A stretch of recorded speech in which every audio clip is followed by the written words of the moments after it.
Tous ceux qui me connaissent savent que je n'ai pas de mauvaises intentions. Avant de commencer, abonne-toi et active la cloche pour ne rien rater des actus foot les plus chaudes. Le rempart du Real Madrid vit une période printanière très délicate. En effet, Thibaut Courtois est actuellement blessé depuis 10 jours après être sorti à la mi-temps lors du 8e de finale retour de Ligue des Champions contre Manchester City. Le gardien de 33 ans souffre d'une lésion musculaire au faisceau antérieur du quadriceps droit, ce qui l'écarte des terrains pendant plusieurs semaines selon son club.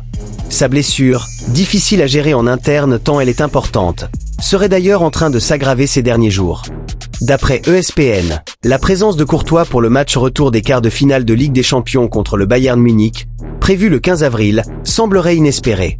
Le Real Madrid devra probablement compter sur Andriy Lunin pour ce choc, comme face à l'Atlético de Madrid dimanche dernier. Pour rappel, il avait été annoncé indisponible pour la manche aller face aux Bavarois. Son retour est très attendu dans la capitale espagnole. Reste à savoir quand il sera prêt à l'effectuer.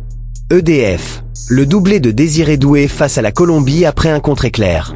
L'équipe de France déroule. Opposée à la Colombie, ce dimanche soir, 3 jours après leur victoire face au Brésil, les Bleus continuent de régaler.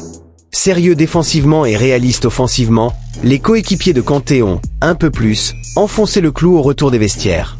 Sur un contre-éclair, Cherki lançait Thuram qui centrait en direction de Doué pour le doublé de l'ailier parisien, 0-3, 56e. Un but qui a quelque peu tué le suspens dans cette rencontre amicale. CDM 2026, un autre énorme enjeu se dessine pour l'Italie. À 2 jours de Bosnie-Italie, l'enjeu pour la nationale ne se limite pas au terrain. Une qualification pour la Coupe du Monde 2026 représenterait environ 30 millions d'euros pour la fédération italienne. Les contrats de sponsoring de la fédération incluent en effet des pénalités automatiques en cas d'échec dans les éliminatoires, estimées à près de 9,5 millions d'euros. À cela s'ajoutent les opportunités commerciales liées à la participation aux tournois organisés aux États-Unis, au Canada et au Mexique. Un marché particulièrement stratégique pour l'équipementier Adidas, partenaire technique de la sélection italienne jusqu'en 2030, qui compte sur l'énorme diaspora italo-américaine.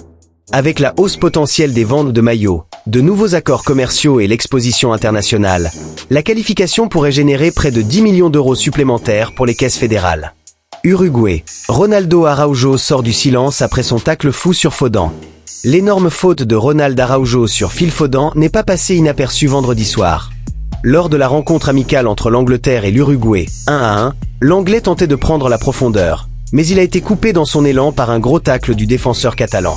Celui-ci a bien touché le ballon, mais son pied a terminé sur la cheville gauche du Citizen, se tordant de douleur au sol par la suite. Cette faute n'a pas été sanctionnée, et le défenseur est donc resté sur la pelouse. Après la rencontre, l'Uruguay de 27 ans a pris le temps d'expliquer la situation aux médias, présentant ses excuses. J'ai parlé avec Foden, c'était un tacle dur, mais évidemment, je visais le ballon sans aucune mauvaise intention. Après le match, je lui ai envoyé un message. Il m'a dit qu'il allait bien, que ça fait partie du jeu. Les gens en font toute une histoire, mais il est clair que je visais le ballon. Tous ceux qui me connaissent savent que je n'ai pas de mauvaises intentions. Si on arrête l'action, ça paraît être un tacle très dur, mais mon intention était de toucher le ballon.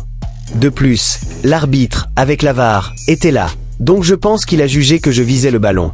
Mais le plus important, c'est que j'ai parlé avec lui, Foden, il va bien, et il m'a dit que ce n'était rien de grave, que c'est le football.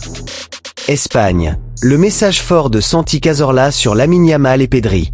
Depuis 2023, Santi Cazorla fait le bonheur des fans d'Oviedo en Liga, actuellement dernier du championnat.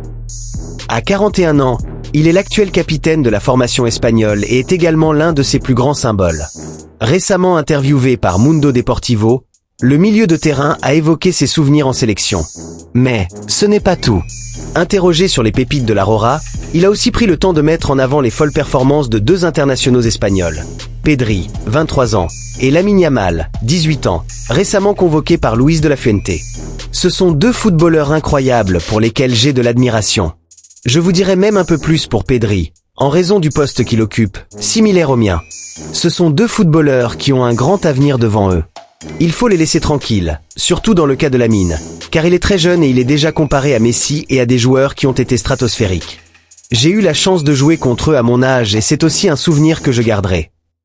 En fin de compte, une génération dorée en amène une autre. Ici, on parle foot vrai, sans langue de bois laïque. partage et rejoins la communauté Yand Foot TV.